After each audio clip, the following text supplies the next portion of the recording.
Aceh Explore menampilkan halaqah dari Masjid Raya Baitur Rahman Banda Aceh. Subscribe, komen, like, dan share. Kita menggunakan harta itu di jalan-jalan Allah Subhanahu wa ta'ala. Maka di dalam hadis Rasulullah mengatakan, la tazulu qadama abdin yaumal qiyamah hatta yus'ala an arba'ati asya.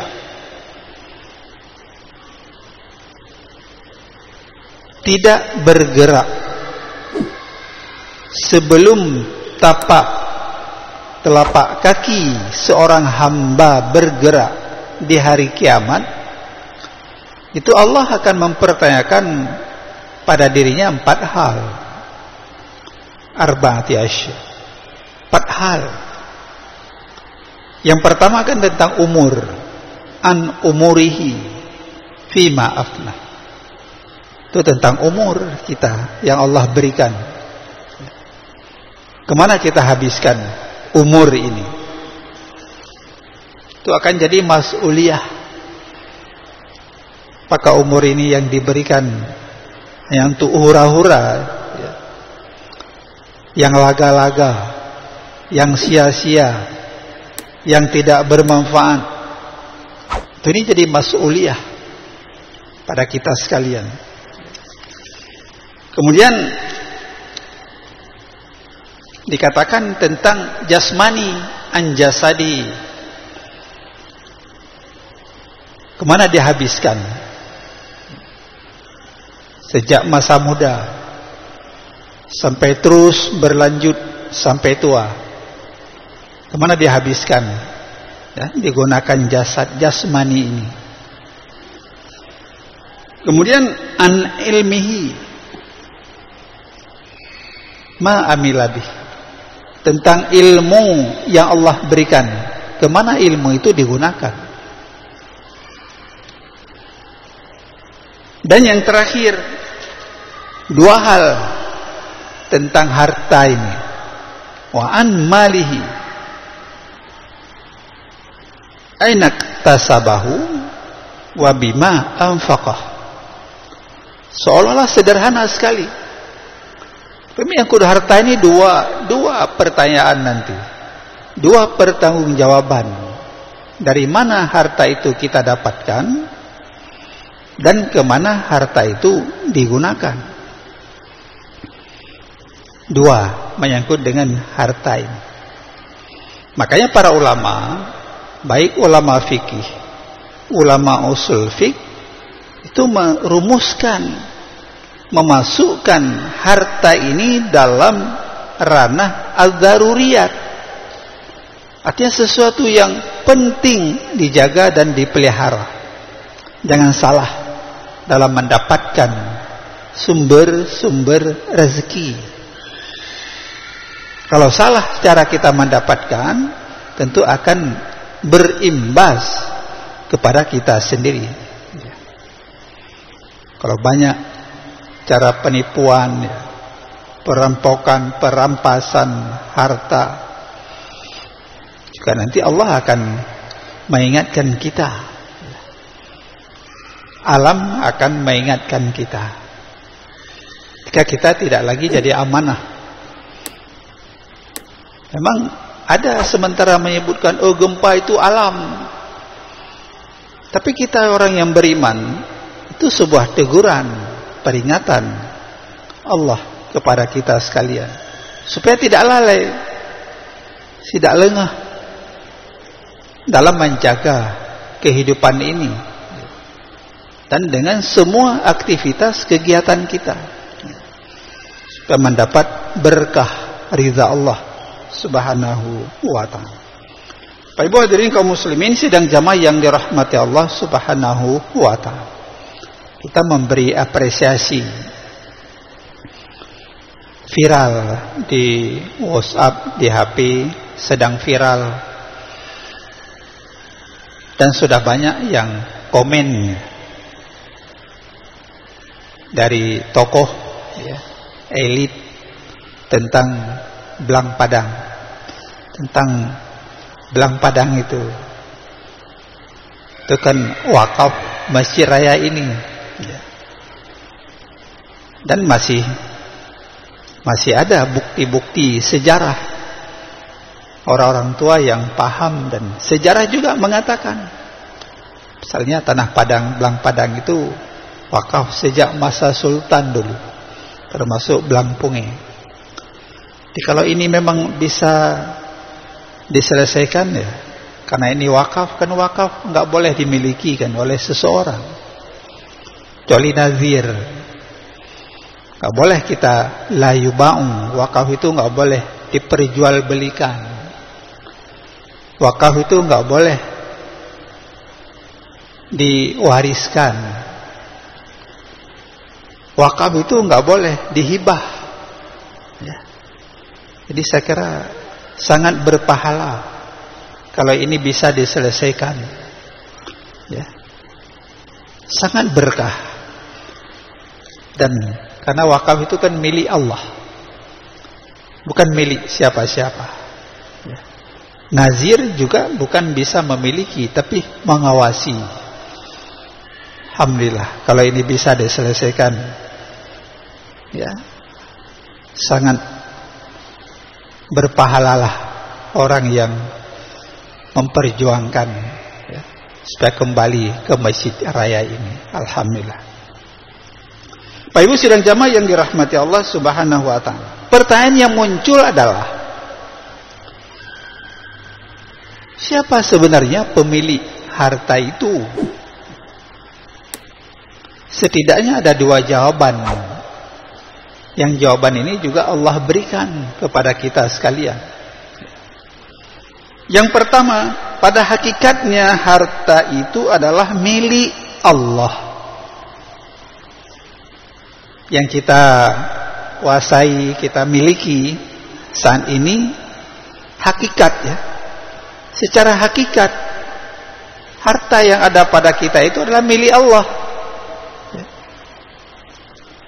Walaupun kita kuasai. Wa atuhum min malillah allazi atakum. Dan berikanlah kepada mereka sebagian dari harta Allah yang dikurniakannya kepadamu. An-Nur ayat 33. Ini harta Allah diberikan sementara kepada kita. Kalau harta ini kita tidak menjaga dengan baik, harta itu juga akan hilang kembali dari diri kita. Apalah nikmat yang Allah berikan itu. Makanya di dalam harta itu ada bagian-bagian hak orang lain. Jadi begitu syariat mengaturnya, diatur oleh Allah. Wa fi amwalihim haqqun lis-sa'ili wal mahrum. Dalam harta mereka itu ada hak-hak orang lain, yang meminta, yang tidak meminta. Ada hak fakir di situ, ada hak orang miskin di situ. Ya. Maka Allah mengatakan pada hakikatnya itu milik Allah, yang kita miliki sekarang ini milik Allah. Allah mengatakan dalam harta itu, ingat, ada bagian-bagian orang lain. Di situ ada perintah mengeluarkan zakat. Bagian-bagian itu kita sisihkan, kita hitung sampai nisab, sampai whole, kita keluarkan zakatnya, kan seperti itu. Zakat itu wajib bagi orang yang sampai nisab hartanya, sampai whole, itu wajib. Gak boleh kita tidak menghitung dan tidak mengeluarkannya. Itu sebuah kewajiban kepada kita sekalian. Dan tidak banyak. Yang Allah minta itu kan tidak banyak. Paling 2,5% persentase, atau 5%, atau 10%, Atau paling tinggi 20%. Zakat-zakat tambang itu kan 20% sebagainya. Tidak banyak yang Allah berikan, minta kembali. Tapi mungkin lebih banyak yang Allah berikan kepada kita daripada diminta kembali untuk mengeluarkannya sesuai dengan ketentuan Allah sendiri. Jadi wa atuhum mimma lillah allazi atakum. Berikanlah kepada mereka yang membutuhkan harta itu. Karena sebahagian harta itu yang kita miliki itu milik Allah. Sebagai karunia. Makanya asyukru wal i'tirafu bin ni'mah wal qiyamu bil khidmah. Mensyukuri itu adalah dengan melaksanakan semua perintah. Dan kita tetap menjalankan perintah Allah dengan baik sebagai rasa syukur kita kepadanya. Yang kedua, Allah menjawab di dalam surah Al-Hadid ayat ke-7.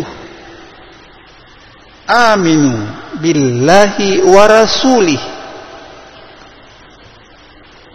wa anfiqu mimma ja'alakum mustakhlafin fihi.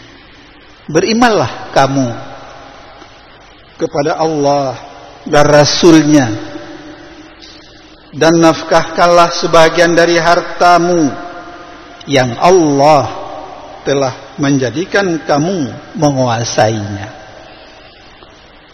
Allah sudah berikan itu, milik Allah, karunia Allah. Allah sudah berikan kepada kita sekalian dan kita kuasai. Tapi Allah perintahkan, wa anfiqu mimma ja'alakum mustakhlafin. Nafkahkanlah sebagian dari hartamu yang Allah telah menjadikan harta itu kamu kuasai sekarang. Ya. Allah berikan. Makanya Bapak Ibu sidang jamaah yang dirahmati Allah Subhanahu wa ta'ala, kadang kan dijelaskan, wallahu akhrajakum min butuni ummahatikum la ta'lamuna syai'a wa ja'ala lakumus sam'a wal absara wal afidah qalilan ma tashkurun. Ketika lahir ke dunia ini dari rahim setiap orang tua kita kan tidak membawa sesuatu. Karena ada orang terus lahir membawa harta. Ada. Baik dalam teori dan dalam praktek. Ya. Tapi kemudian Allah memberikan itu semua kepada kita sekalian. Dari mana-mana saja. Ketika Allah mudahkan rezeki seseorang, dari mana-mana saja itu datang kekayaan rezeki itu kepada seseorang. Maka Allah mempertanyakan juga, siapa yang membagi-bagi rezeki itu kepadamu? Ahum yuqsimun. Siapa bagi rahmat-rahmat Allah kepadamu?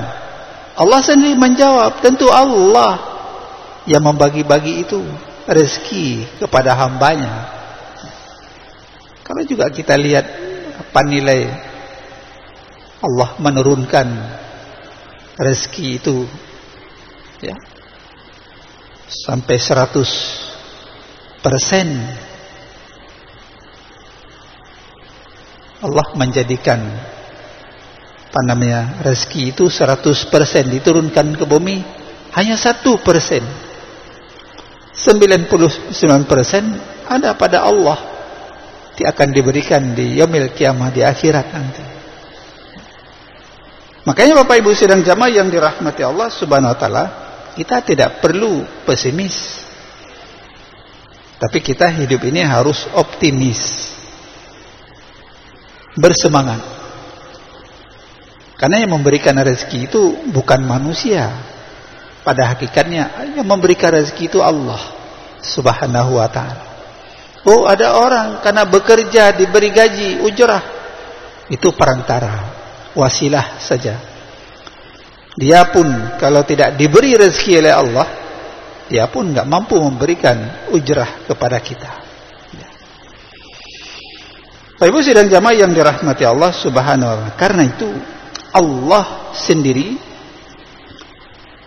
dalam hadis Rasulullah sallallahu alaihi wasallam mengatakan, Allah membenci kamu. Innallaha yakrahu lakum. Allah membenci kamu dalam 3 hal. Pertama, qila wa qala. Banyak ngomong ya, banyak mengatakan, tapi tidak ada sumber. Maka dalam Al-Quran ada tabayyun. Jangan terus kita menyampaikan, mungkin itu belum jelas, jadi fitnah. Qila wa qala. Kita banyak mengatakan ini, itu, dan sebagainya. Wa kasratu soal, yang kedua, banyak soal, banyak pertanyaan. Padahal Allah sudah menjelaskan. Dulu ada cerita Nabi Musa ketika diperintahkan menyembelih sapi, hewan, karena ada persoalan.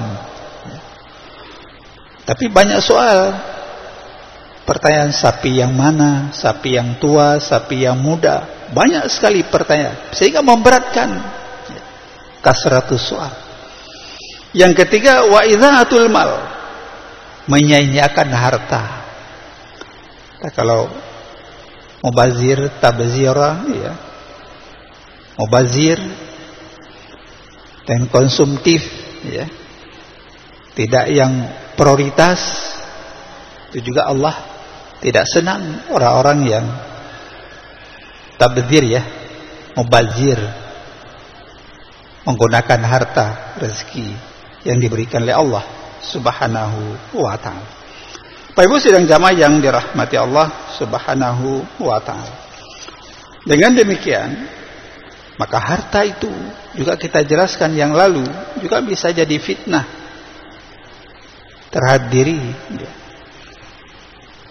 Ya ayyuhalladzina amanu la tulhikum amwalakum wala auladukum an zikrillah. Wahai orang-orang yang beriman, kata Allah, jangan sekali-kali menjadikan hartamu itu dan anak-anakmu itu membinasakan kamu, melalaikan kamu dari ingat Allah. Jangan gara-gara harta, jangan gara-gara anak sehingga melalaikan kita untuk an zikrillah. Wa may yaf'al dzalika fa ulaika humul khasirun. Barang siapa yang melakukan seperti itu, maka sungguh dia termasuk orang-orang yang merugi. Ibu hadirin kaum muslimin sidang jamaah yang dirahmati Allah Subhanahu wa ta'ala. Makanya Rasulullah mengatakan, innal walada mubakhilatun mujbinatun mujhilatun muhzinatun. Sesungguhnya anak itu sendiri bisa menjadi bakhil, pengecut, bodoh, sedih. Ini hadis riwayat Al-Hakim dan At-Tabrani. Karena itu Bapak Ibu sidang jamaah yang dirahmati Allah Subhanahu wa ta'ala, melindungi, menjaga hifzul mal ini, sehingga Allah juga tegas. Kalau kita mendapatkan harta dengan cara-cara yang tidak halal, mencuri, as-sariqu was-sariqatu faqta'u aydiyahuma. Pencuri baik dia laki-laki, pencuri baik dia perempuan, kalau dia mencuri sampai nisabnya 4 dinar, itu potong tangannya. Ini apa? Artinya syariat Allah sendiri mengatur supaya tidak terjadi konflik menyangkut dengan harta ini. Dan kita pun di dalam mencari harta karunia Allah tentu dengan cara-cara yang halal, sehingga tidak merugikan orang lain dan menzalimi orang lain. Karena itu alangkah indah kalau kita hari ini kita kuasai harta-harta orang lain secara tidak sah, ya kita kembalikan. Apalagi wakaf yang menjadi milik Allah Subhanahu wa ta'ala. Tentu kita harus secara terbuka, ya, menyerahkan kepada yang berhak sesuai dengan ketentuan syariat Allah Subhanahu wa ta'ala. Bapak Ibu hadirin kaum muslimin sidang jamaah yang dirahmati Allah, demikian mudah-mudahan ada manfaatnya, dan insyaallah kalau Allah masih memberikan kesehatan dan umur waktu kepada kita, insyaallah kita akan lanjutkan pada ahad malam yang akan datang. Demikian, terima kasih, mohon maaf. Billahi taufiq wal hidayah. Assalamualaikum warahmatullahi wabarakatuh.